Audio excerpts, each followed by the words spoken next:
Do you often feel sort of busy or overwhelmed with duties and responsibilities? Well, assuming you're not currently lying in a coma, the answer is probably yes, at least sometimes. Many people feel very busy, especially if they're juggling family, work, study, and so forth. So one common bias called the planning fallacy might amplify our workload. In particular, the planning fallacy is the tendency of people to underestimate the time they need to complete some task or achieve some goal. For example, suppose you feel you can learn all the writing principles in 3 weeks.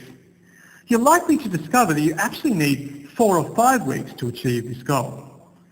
Likewise, suppose that an engineer believes that she can construct a product within 6 months. She's likely to need almost 8 to 9 months instead. Now, this bias is not a figment of our imagination, but it's actually been verified scientifically. That is, on average, individuals underestimate the duration they need to complete many activities. Because of this planning fallacy, we always feel busy. We feel we can't complete all the activities and tasks that we'd scheduled for ourselves. That is, we hadn't really granted ourselves enough time to complete all of these tasks. So we feel inundated with work and responsibilities. Often we feel inundated with work and responsibilities even though we've actually set the deadlines ourselves. We really can't blame anyone else in most circumstances. So how can we diminish the planning fallacy? Well, first, obviously, we shouldn't set tight deadlines. That is, within the schedules that we set, we should always grant ourselves time to complete activities that are helpful but not obligatory. So to illustrate, if we need to complete an assignment, we should grant ourselves a day not only to check the assignment, but to record insights that we learned along the way. So if time is actually tighter than expected, we could, if absolutely necessary, drop these initial or additional activities.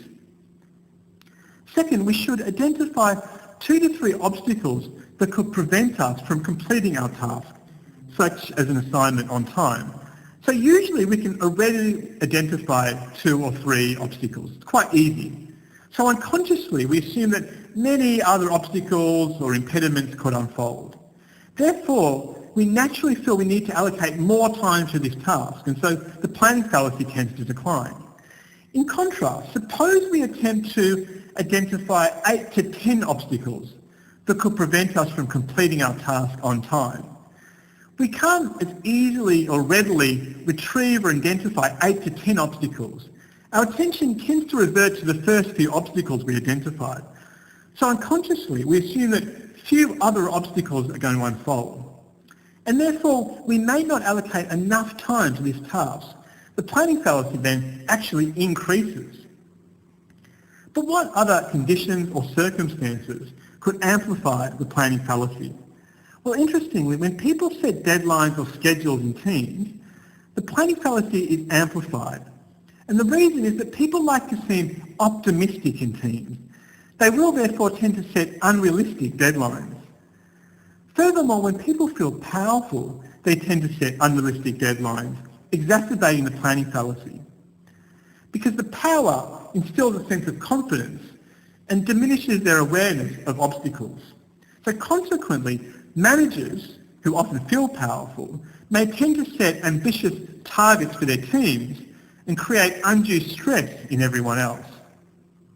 Yet other biases besides the planning fallacy can also amplify a perceived workload. For instance, some people show the optimism bias. And the optimism bias is when people underestimate their vulnerability to risks, such as skin cancer or heart disease. They feel they are less likely to experience these risks than an average typical person. Hence, they might set themselves very ambitious targets, dismissing the detrimental effects of prolonged hours on their health. Likewise, some people tend to overestimate their capacity to resist temptations and impulses, called the restraint bias. So because of these biases, individuals probably overestimate their ability to maintain focus and complete their work demands. They overlook their need to rest frequently, increasing the planning fallacy.